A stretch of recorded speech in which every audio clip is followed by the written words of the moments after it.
সকলোলৈকে নমস্কাৰ জনাইছোঁ। তালাস্তা শিক্ষা ইউটিউব চেনেললৈ সকলোকে স্বাগতম জনাইছোঁ। আজি এই ভিডিঅ'টোৰ মূল বিষয় হৈছে এম্পেথিক এপ্ৰোচ টু সলভিং প্ৰব্লেমছ, অৰ্থাৎ সমস্যা সমাধানত সহানুভূতিশীলতাৰ দৃষ্টিভংগী সম্পৰ্কে। তেন্তে আমি পলম নকৰোঁ, ভিডিঅ'টো আৰম্ভ কৰোঁ। প্ৰত্যেক মানুহৰে জীৱনত সমস্যা আহেই, গতিকে আমি এই সমস্যা সমাধান কৰি জীৱনটো গতিশীলতাৰ ৰূপ দিছোঁ।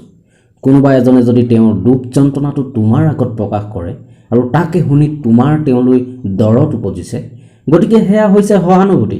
অৰ্থাৎ কাৰোবাৰ সুখত সুখিত হৈ, সুখত আনন্দিত হৈ, বিপদত সহায় কৰিবলৈ আগবঢ়া মনটোৱে হৈছে সহানুভূতিশীল।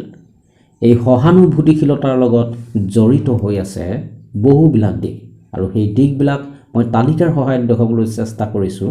তেন্তে আমি তালিকাখন চাওঁ।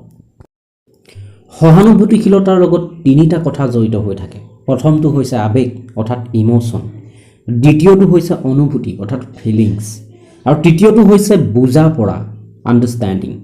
এই তিনিটা বস্তু, এই তিনিটা গুণ যাৰ লগত থাকিব তেওঁহে সহানুভূতিশীলতাৰ গুণৰ অধিকাৰী হ'ব পাৰিব।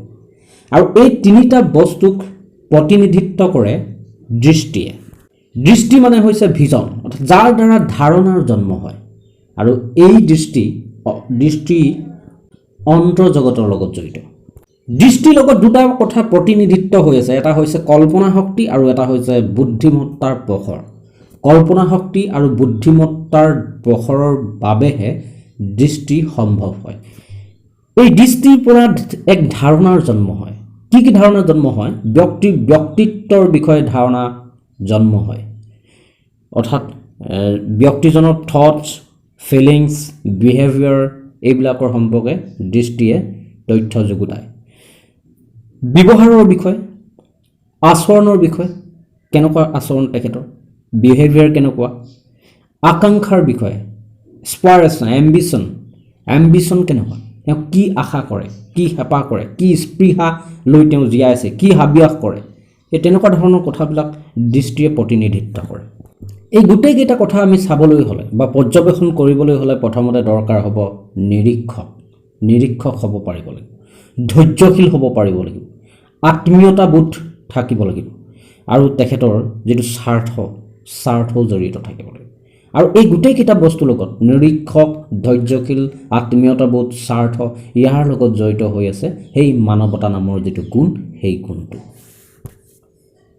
ইংৰাজীত কোৱা হয় হিউমেনিটি।